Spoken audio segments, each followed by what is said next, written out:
श्री शिवाय नमस्तुभ्यम। हर हर महादेव।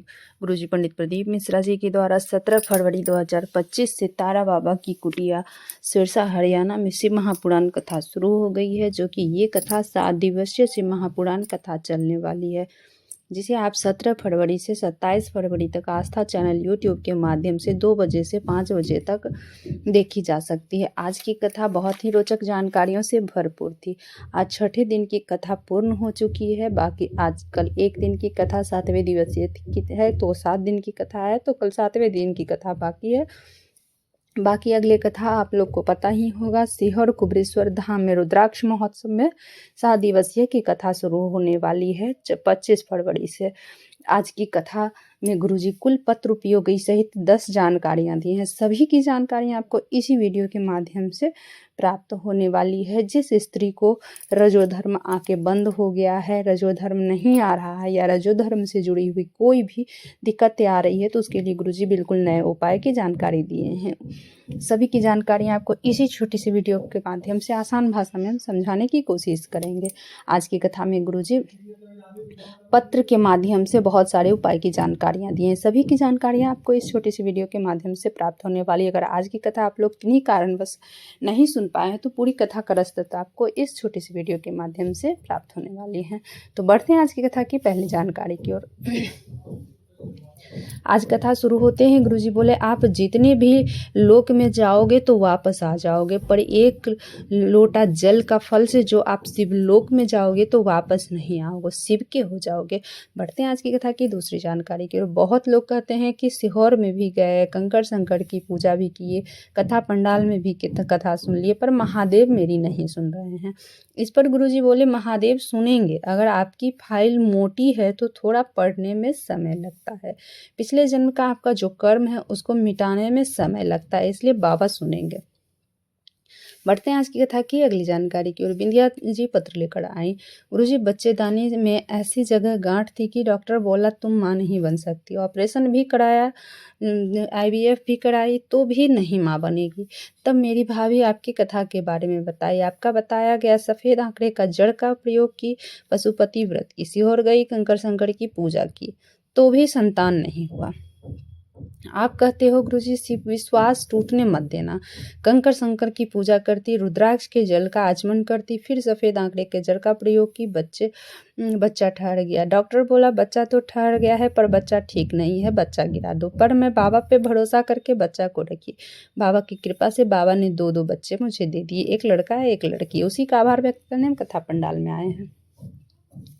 बढ़ते हैं आज की कथा की अगली जानकारी को। संतोष जी पत्र लेकर आए। गुरुदेव, मैं कथा करवाने वाले को धन्यवाद देती हूँ, बाबा को प्रणाम करती हूँ। मेरे घर संतान का सुख नहीं था, डॉक्टर से भी दिखाई, 20 साल निकल गए, संतान नहीं हुआ। फिर टीवी पर कथा सुनती, पंडाल में कथा सुनी। जब बाबा की कथा का रसत्व प्राप्त की, बाबा की कृपा से गर्भ ठहर गया, बाबा ने मुझे पुत्र दे दिए। उसी का आभार व्यक्त करने हम कथा पंडाल में आए। बढ़ते हैं आज की कथा की अगली जानकारी की ओर। निर्मला जी पत्र लेकर आई। मेरे बेटे पिछले 6 वर्ष से नौकरी की तैयारी कर रहा था, नहीं हो रहा था। आपकी कथा में बताया गया उपाय करती, माँ बेटे दोनों बाबा के मंदिर जाती, एक लोटा जल चढ़ाती, बाबा ने बेटे को नौकरी दे दी। उसी का आभार व्यक्त करने हम कथा पंडाल में। बढ़ते हैं आज की कथा की अगली जानकारी की ओर। सावित्री जी पत्र लेकर आई। मेरे बेटे 2018 से नौकरी की तैयारी कर रहे थे, नहीं हो रहा था, कुछ नंबर से रह जाता था। किसी के बताने पर कथा सुनती, पंडाल में माँ बेटे दोनों मिलकर कथा 7 दिन की कथा सुनी, पशुपति व्रत की, बाबा ने मेरे बेटे को नौकरी दे दी। उसी का आभार व्यक्त करने में कथा पंडाल में आए। बढ़ते हैं आज की कथा की अगली जानकारी की। उमेश जी पत्र लेकर आए। गुरुजी, मेरा बेटा और बहू दोनों 2018 से परीक्षा दे रहे थे, नहीं हो रहा था, 1 नंबर से 2 नंबर से रह जा रहे थे। रेवाड़ी की कथा पंडाल में तीनों मिलकर कथा सुनी, बेलपत्र पर शहद लगाकर बाबा पे चढ़ा के गए, अपने मेहनत को 4 गुना बढ़ाए। दोनों की नौकरी हरियाणा पुलिस में लग गई है। उसी का आभार व्यक्त करने कथा पंडाल में आए हैं। बढ़ते हैं आज की कथा की अगली जानकारी की। गुरुजी बोले, अगर किसी की शादी हुई है, नवयुवक जोड़ा है, तो 7 दिन की शिव महापुराण कथा अवश्य सुने। महादेव कभी जिंदगी में कष्ट नहीं होने देंगे, क्योंकि स्वयं महादेव स्वयं माता पार्वती को शादी के बाद शिव पुराण की कथा सुनने ले गए थे। महामाता सती मन ही मन जो बोली थी, मन में जो बोली थी वो भी पूर्ण हुई थी माता सती की। तो बढ़ते हैं आज कथा की अगली जानकारी की ओर। दिव्या मलिक जी पत्र लेकर आई। गुरुजी, मेरा बच्चा जन्म से दिखाई नहीं देता था, बहुत डॉक्टर से दिखाई, रोशनी नहीं आई, बहुत रोती थी मैं, डॉक्टर ऑपरेशन की बोल दिया। फिर मेरे माता शिवजी पर जल चढ़ा, जल को आंखों पर लगाती, माँ एक बेलपत्री खाती, मेरा बेटा को ऑपरेशन थिएटर के अंदर ले गया। इतनी देर में मेरे बेटे को दिखने लगा, डॉक्टर भी हैरान हो गया, बिना ऑपरेशन का बच्चा को कैसे दिखाई देने लगा। उसी का आभार व्यक्त करने हम कथा पंडाल में आए हैं। अब बढ़ते हैं अगली जानकारी और विशेष जानकारी की, जो आज गुरुजी विशेष जानकारी दिए हैं। जिसको अगर रजो धर्म नहीं आ रहा है या रजो धर्म से जुड़ी कोई समस्या है, अगर रजो धर्म आके बच्चे नहीं हो रहे हैं, रजो धर्म आके भी रजो धर्म अगर बीच में बंद हो गए हैं, तो उसके लिए या रजो धर्म से जुड़ी हुई कोई भी समस्या हो, गठान हो, बच्चेदानी से जुड़ी हुई कोई भी समस्या हो, तो उसके लिए आप इस उपाय को कर सकते हैं। अब आपको करना क्या है, एक बेलपत्री लेनी है, मात्र एक बेलपत्री, और आपको बेलपत्री लेके चल जाना है बेल वृक्ष के नीचे। बेल वृक्ष के नीचे आपको वो बेलपत्री रख देनी है। ध्यान रहे, बेलपत्री को रखते समय इस बात का ध्यान रखें कि जो बेलपत्री की बीच वाली जो पत्ती होती है, उसका मुख बेलपत्री की वृक्ष के ओर होना चाहिए।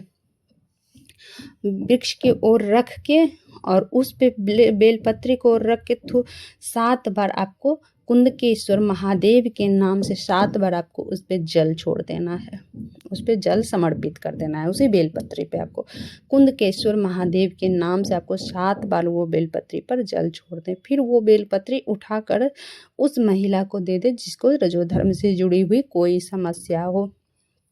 अगर रजो धर्म नहीं आ रहा हो या कोई भी समस्या हो, तो आप वो महिला ना कर पाए तो कोई और भी इस उपाय को करके वो महिला को उस बेलपत्री को खिला सकती है। तो श्री शिवाय नमस्तुभ्यम, हर हर महादेव। दोस्तों, मेरे चैनल पर नए हो तो सब्सक्राइब कर लो, बेल बटन प्रेस करना ना भूलना, ताकि मेरे ऐसे वीडियो की नोटिफिकेशन सबसे पहले आप तक पहुंच सके। हर हर महादेव, श्री शिवाय नमस्तुभ्यम।